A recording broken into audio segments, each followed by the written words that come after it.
UGC net Hindi साहित्य के 8वीं इकाई में शामिल नाटक सिंदूर की होली का अगला भाग 2 का वाचन सर के साथ मैं रजनी गुप्ता। भगवंत सिंह, मैं चाहता हूँ कि उसका हाथ पैर टूट जाए, उसे याद रहे।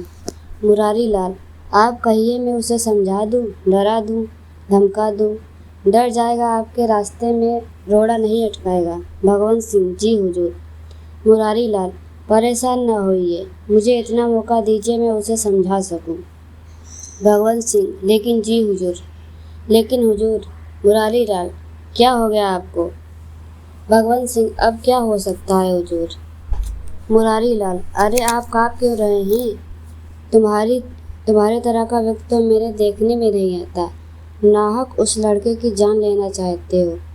तुम्हारे वंश में पैदा हुआ है, अभी उसके बाप को मरे साल भर हो रहे हैं। तुम्हारी तबीयत तो शैतान की, तुम समझौता करने को भी तैयार नहीं। भगवंत सिंह, अब क्या होगा सरकार? होने को था तो हो चुका होगा। मुरारी लाल, क्या हो गया होगा? भगवंत सिंह, अब तक वह मारा गया होगा हुजूर। मुरारी लाल, मारा गया होगा? कैसे मारा गया होगा? भगवंत सिंह, उस दिन हुजूर ने कहा था। मुरारी लाल, मैंने कहा था? क्या कहता है बेईमान? मैंने कहा था कि पट्टीदारी के मामले में अपने भतीजे को मार डाल, खून करने को मैंने कहा था। भगवंत सिंह, अब तो हो गया सरकार, अब क्या होगा? जो कुछ हो जाए मैं हाजिर हूँ। मुरारी लाल, क्या हाजिर हो? भगवंत सिंह, जितना आज दिया है उतना और। मुरारी लाल, लेकिन अच्छा उतना ही नहीं, उसके 4 गुना, 4 गुना, इससे कम नहीं। भगवंत सिंह, उतना तैयार नहीं है।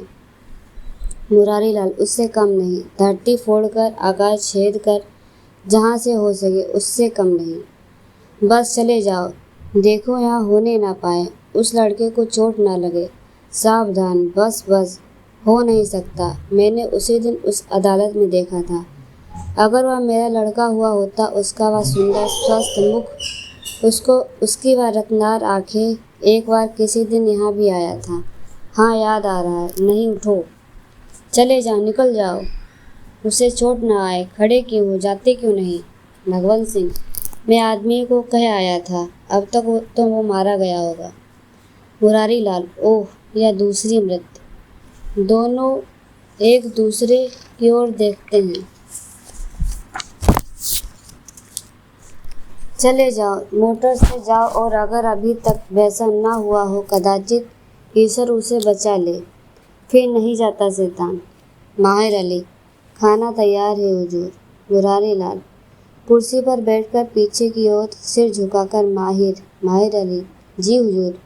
मुरारी लाल, क्या होगा? माहिर अली विस्मय से, कोई तकलीफ है? क्या हुआ सरकार? मुरारी लाल, इस बदमाश ने उसे मरवा डाला। माहिर अली, किसको? किसने? कब? मैं तो नहीं जानता। क्या? मुरारी लाल, इसी राय साहब ने, उस लड़के को जो उस दिन यहाँ इसकी शिकायत लेकर आया था, जिसे मैंने डांट दिया था, जो अपनी सरलता में यह कह गया था, अगर मैं मारा गया तो इसके उत्तरदायी हुजूर होंगे।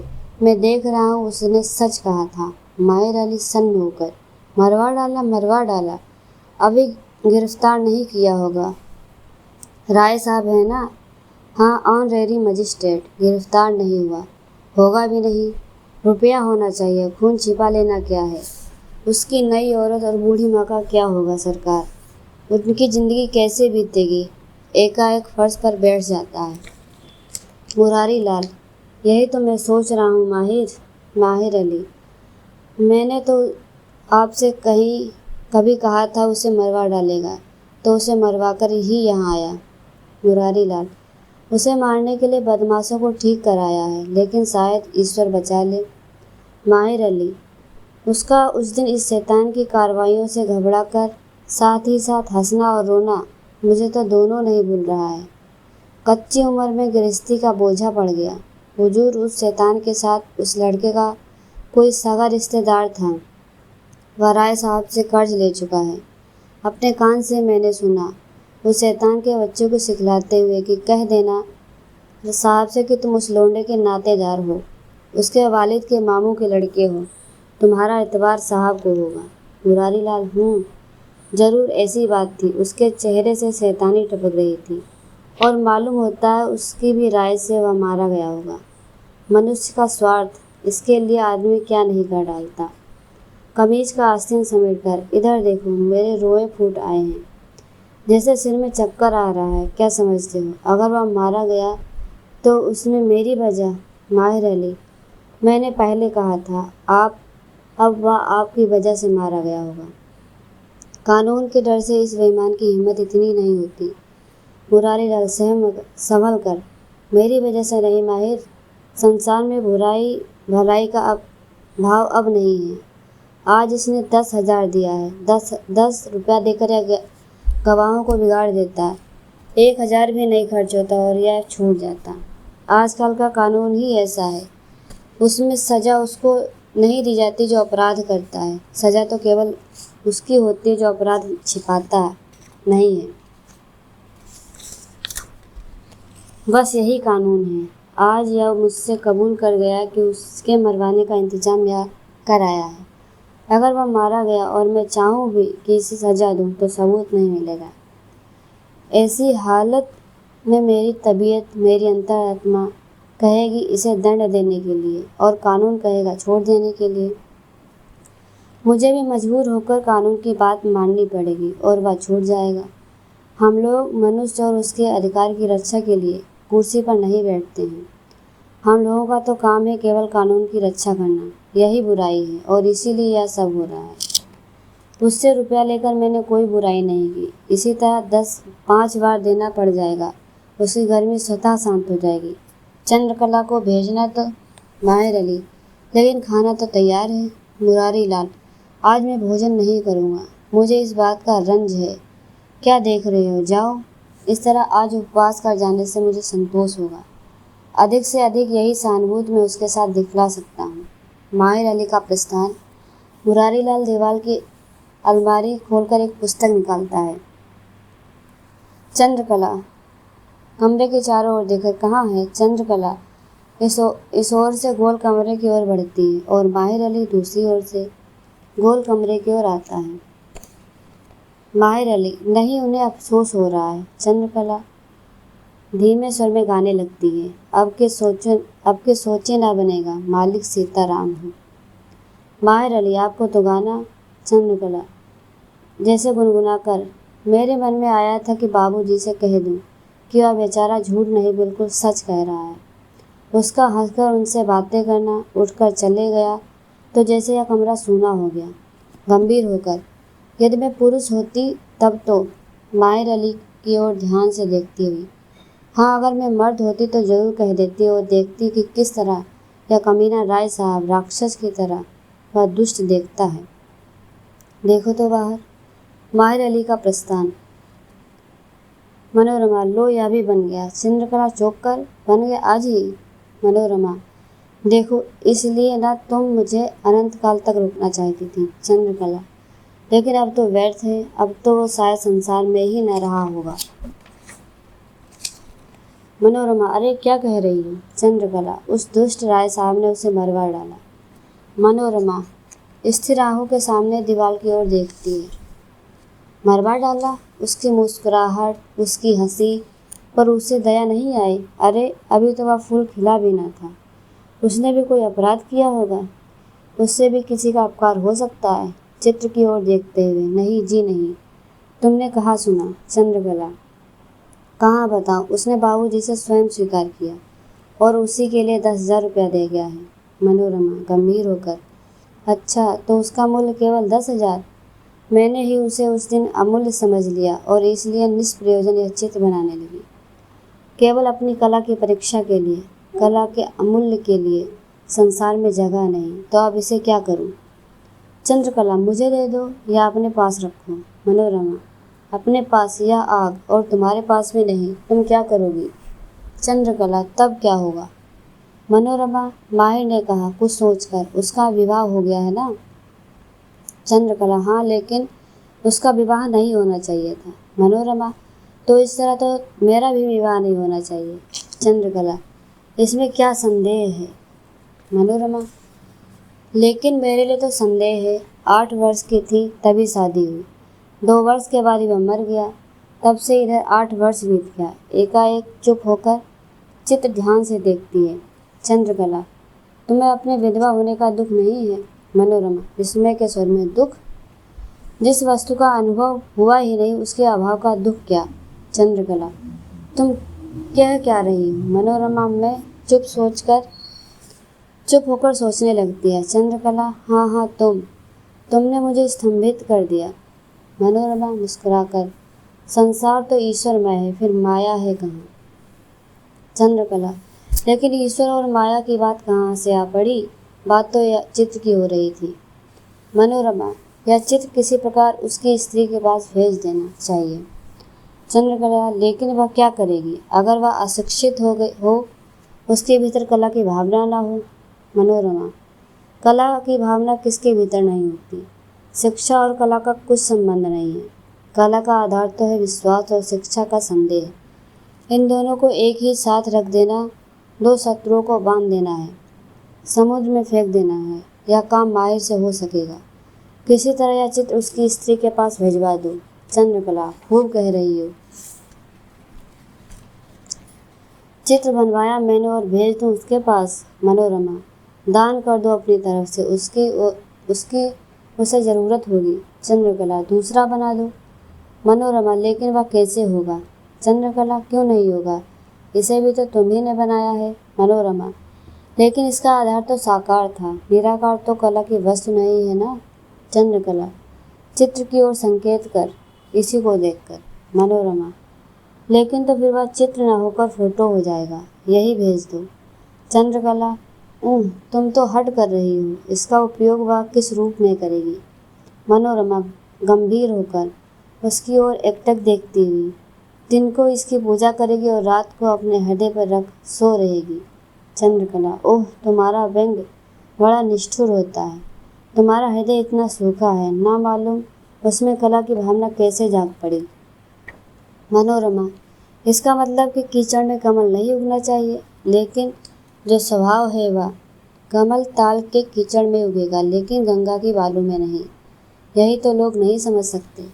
गंभीर होकर कुछ सोचने लगती है। चंद्रकला, क्या सोच रही हो? मनोरमा, यही तुमने अभी कहा, मेरा व्यंग निष्ठुर होता है। चंद्रकला, मैं समझती हूँ ऐसा ही। तुम उस अभागिनी स्त्री के साथ व्यंग कर रही हो जिसका संसार आज सूना हो गया होगा। मनोरमा, इसलिए तो कहा चित्र भेज दो, वह फिर किसी अंश तक भर उठेगा। सहानुभूति शब्दों में नहीं व्यक्त हो सकती बहन, कुछ करना चाहिए। आग के निर्धूम हो जाने पर उसकी दाहक शक्ति बढ़ जाती है। तुम धुएं को आग समझ रही हो। चंद्रकला, इसका मतलब?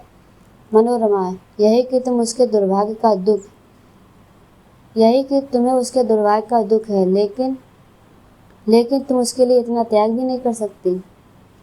चंद्रकला, लेकिन मैं तो इसे अपने कमरे में रखना चाहती थी।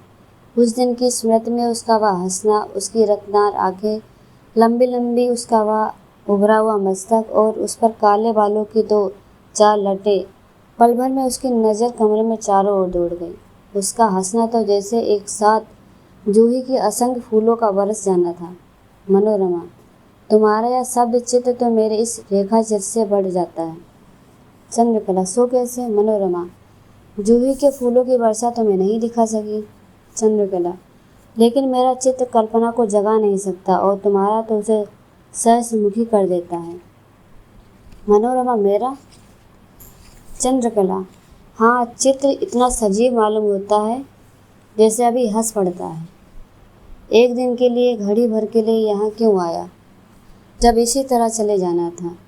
चित्र को ध्यान से देखकर, चित्र का नाम क्या रखा है तुमने? यौवन के द्वार पर, लेकिन इसका नाम होना चाहिए था मृत्यु के द्वार पर। उसकी ओर निर्निमेष देखती हुई, कैसे बनेगा यह? मनोरमा, चित्र में तो यह सदैव यौवन के द्वार पर रहेगा। चित्र में तो हमारा नहीं, लेकिन तुम तो इतनी विकल हो रही हो जैसे तुम उससे प्रेम करती हो। चंद्रकला, तुम जानती हो मैं किससे प्रेम करती हूँ। प्रेम 2-4 से तो नहीं हो सकता, और फिर अब प्रथम दर्शन में प्रेम का समय भी नहीं रहा। वह तो युग दूसरा था जब हृदय का रस संचित रहता और अनायास किसी की ओर बढ़ जाता। अब तो व्यय की मात्रा संचय से अधिक हो गई है। उसके साथ प्रेम की नहीं विनोद की बात हो सकती थी। उसके साथ खिलवाड़ हो सकता था, तबीयत बहल जा सकती थी। उसकी आंखों में आंसू आ जाते हैं। मनोरमा आए, तुम तो रो रही हो। चंद्रकला छाती पर हाथ रखकर, यहाँ दर्द हो रहा है, सांस लेने की तबीयत नहीं चाहती। मनोरमा झूठ तो नहीं कहोगी, बोलो, मैं तुमसे कुछ पूछना चाहती हूँ। चंद्रकला हाँ पूछो, अब किस अभिप्राय से झूठ कहूँगी, अब किस चीज़ को छिपाऊंगी और किस लिए। मनोरमा मनोज बाबू से तुम्हारा चित्त टूट गया है क्या। चंद्रकला लेकिन उनसे मेरा चित्त लगा कब था। मनोरमा कभी नहीं। तब तुमने क्यों कहा कि मैं जानती हूँ कि तुम किसे प्रेम करती हो। चंद्रकला लेकिन उस समय तो किसी प्रकार जीवन के साथ समझौता करना था। फिर तुमने सत्य की कसौटी जो रख दी थी। आज मैं विधवा हो गई। मनोरमा छी, क्या बक रही हो। चंद्रकला तीक्ष्ण है ना, तब फिर सत्य के लिए क्यों, सत्य तीक्ष्ण होता ही है। मनोरमा तुम्हें अपनी मर्यादा का भी ख्याल नहीं है। मान लो यही बात है तो तुम्हें इस तरह रोना चाहिए। कोई सुनेगा तो क्या कहेगा। चंद्रकला कोई सुनेगा कैसे, मैं किससे कहूँगी। तुमने सुन लिया इसलिए कि मेरा सर्वस्व चले जाने पर सत्य या अंतिम आधार भी जाने लगा, बस इसलिए। एकाएक कुर्सी पर बैठकर चित्त से अपना हृदय ढक लेती है। मनोरमा उसके पास जाकर उसके सिर पर हाथ रखती है। धीरे धीरे उसके बाल पर हाथ फेरने लगती है। मुरारी लाल का प्रवेश। मुरारी लाल क्या हो गया जी इसे, इसकी आंखें तो लाल हो रही हैं, जैसे रो रही थी। चंद्रकला मनोरमा संकोच के स्वर में, मैं अब यहाँ से जाना चाहती हूँ, इसी से इन्हें। मुरारी लाल तुम जाना चाहती हो, क्यों, तुम्हारा कहीं घर नहीं है ना। मनोरमा कहीं घर बनाऊंगी। मुरारी लाल तब यही घर क्या बुरा है। उसका हाथ पकड़कर ध्यान से उसकी ओर देखते हुए, तुम्हें यहाँ कोई कष्ट नहीं है। मनोरमा संसार की सीधी भाषा में जिस चीज़ को लोग सुख समझते हैं वह तो मुझे यही 2 महीने में मिल रहा है। समय पर स्वादिष्ट भोजन और सुख की नींद, सुंदर वस्त्र। संसार का सुख तो इन्हीं 3 वस्तुओं में सीमित है। गंभीर होकर, यह सब होते हुए भी या तो आपका घर है, मुझे अपना घर बनाना है। मुरारी लाल लेकिन मेरे घर को ही अपना घर समझ लेने में तुम्हें क्या अड़चन है। मनोरमा कानून और कला का साथ नहीं हो सकता ना। गंभीर होकर, कानून दंड देगा, कला क्षमा करेगी। कानून संदेह करेगा, कला विश्वास करेगी। अपना हाथ खींचकर मेज की ओर बढ़ जाती है। मुरारी लाल तुम्हारा हृदय प्रेम से नहीं। मनोरमा इसलिए कि मैं विधवा हूँ। मुरारी लाल लेकिन तुमने तो अपने प्रेमी का मुख भी नहीं देखा, तुम्हें इसका कोई ज्ञान नहीं। मनोरमा इन आँखों से तो मैंने कभी नहीं देखा, लेकिन कल्पना की आँखों से नित्य देखती हूँ, नित्य। 20 वर्ष का स्वस्थ सुंदर सम्मोहक शरीर, चंद्रमा सा मुख, कमल सी आँखें, कमान सी भौहें, घने बाल, घने काले नीलम से चमकीले बाल। आँख बंद कर वह स्वरूप इस समय मेरे सामने आ गया। देखिए तो शायद आपको भी दिख जाए।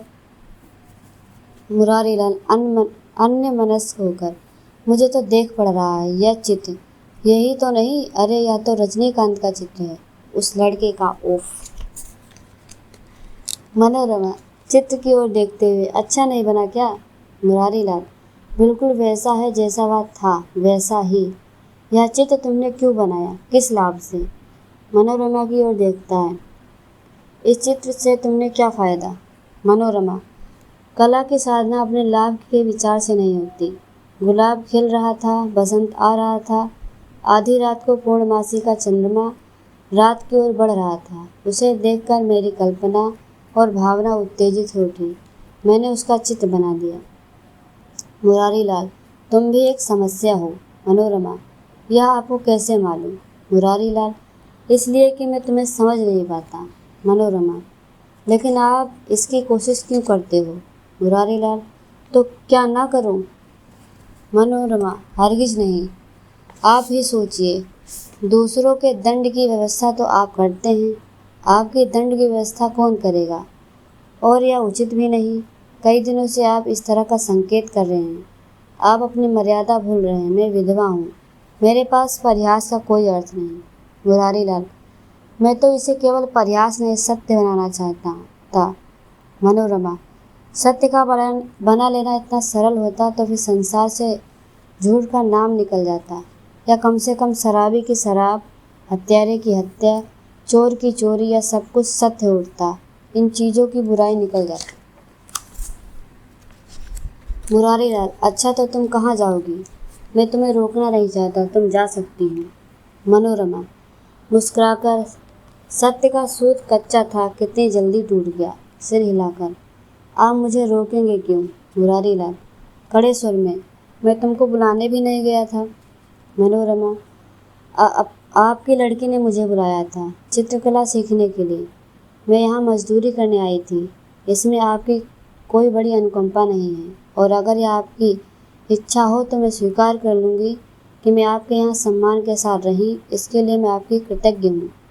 बस शायद अब आप प्रसन्न हो जाएंगे। क्षमा कीजिएगा, पुरुष आँख के लोलुप होते हैं, विशेषता स्त्री के संबंध में।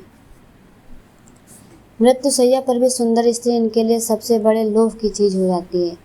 मुरारीलाल चुप, बिल्कुल चुप।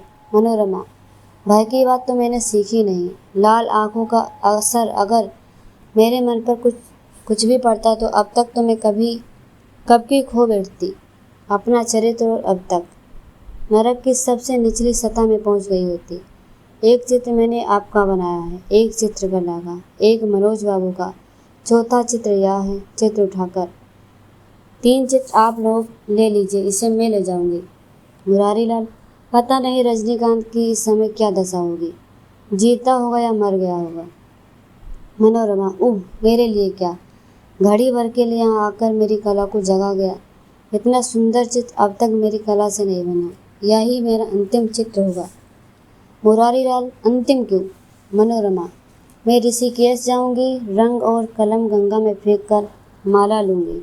मुरारीलाल, इसी अवस्था में? मनोरमा, और नहीं तो क्या, मरने के समय जब उंगलियां माला के साथ खिलवाड़ न कर सकेंगी, जब हाथ कांपने लगेगा तब। मुरारीलाल, चंद्रकला को भेजो तो। नहीं, मैं ही जाऊंगा। मुरारीलाल का भीतरी दरवाजे से प्रस्थान। मनोरमा इधर उधर चित्र पर उंगली फेरने लगती है। माहिर अली और मनोज शंकर की बातें करते हुए प्रवेश। माहिर अली, ना कहिएगा, अभी आप सब नहीं जानते, मेरी तबीयत घबरा गई है। माहिर अली बिस्तर और चमड़े का सूटकेस बाईं ओर कोठरी में लेकर चला जाता है। मनोज शंकर आगे बढ़कर मेज की कुर्सी पर बैठ जाता है और मनोरमा के हाथ से चित्र लेकर देखने लगता है। मनोज शंकर, प्रसन्न तो हो? मनोरमा, मैं? मनोज शंकर, हाँ तुम। यहाँ और कोई है जिससे मैं पूछ रहा हूँ? वाह, कितना सुंदर चित्र है। चित्र देखने में जैसे तन्मय हो जाता है। यह चित्र बिल्कुल कल्पित है। मनोरमा, नहीं, एक लड़का यहाँ कई दिन हुए आया था। इसी परगने का कोई जमींदार था। उसके बाप को मरे अभी साल भर भी नहीं हुए, और उसे भी जैसा कि सुनती हूँ कि राय साहब और ऑनरेरी मजिस्ट्रेट ने मरवा दिया। मनोज शंकर, ओह, माहिर अली इसी के संबंध में कह रहा था क्या? मालूम होता है अब हंस देगा। इतना सुंदर और सरल यौवन के द्वार पर तुम्हारी यह भावना अभी मरी नहीं। एकाएक गंभीर होकर, मनोरमा, आज से तुम्हारी परीक्षा थी ना? मनोज शंकर, थी, लेकिन अब परीक्षा नहीं लूँगा। मनोरमा, राजनीति का काम करना है क्या? मनोज शंकर, नहीं। मनोरमा, तब? मनोज शंकर, बीमार हूँ। गहरी सांस लेता है। मुरारीलाल और चंद्रकला का प्रवेश। मुरारीलाल, मनोज शंकर, तुम कब यहाँ कैसे? परीक्षा नहीं दी? मनोज शंकर, जी नहीं। मुरारीलाल, क्यों? मनोज शंकर, कोई लाभ नहीं है। मुरारीलाल, रुपया नहीं मिला क्या? मनोज शंकर, मिला तो रुपया मिला, इसलिए परीक्षा छोड़कर चला आया। मुरारीलाल, लेकिन मैं पूछता क्यों, किस लिए? मनोज शंकर, लेकिन मैं कहता हूँ इसलिए। मैं अभी 15 दिन हुए, मुझे 400 रुपये आपने भेजा था, फिर 200 क्यों भेज दिया? मुरारीलाल, तुम्हारे आराम के लिए।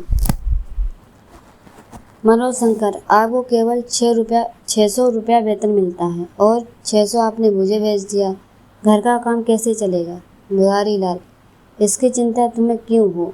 मनोशंकर, इस संदेह में कि इस प्रकार आपके नैतिक पतन की संभावना है। आपका सारा वेतन मुझे देकर आप अनुचित रीत पर रुपए लिए होंगे। मुरारीलाल, हो सकता है, लेकिन तुम्हारा क्या? मनोशंकर चित्र उठाकर, आप कह सकते हैं यदि मारा गया हो तो इसमें आपका अपराध किस अंश तक होगा? तीव्र दृष्टि की ओर देखता है। मुरारीलाल संदेह से, तुम्हें क्या हो गया है? मनोशंकर गंभीर होकर, आज 15 दिन से बाबूजी को बार बार स्वप्न में देखता हूँ। मेरा मानसिक रोग बढ़ गया है। जोर से सांस लेकर कलेजे से लो उठकर जैसे आँख फोड़कर बाहर निकलना चाहती है। यही दशा रही तो मैं 10-5 दिन भी नहीं जी सकता। मेरे मानने से आपको क्या लाभ होगा? मुरारीलाल की ओर ध्यान से देखते हुए, मुरारीलाल, मैं तुम्हें अपने पुत्र से किसी अंश में भी कम नहीं समझता। मैं तुम्हें मार डालना चाहता हूँ। जिसके लिए चोरी की वही कहे चोर।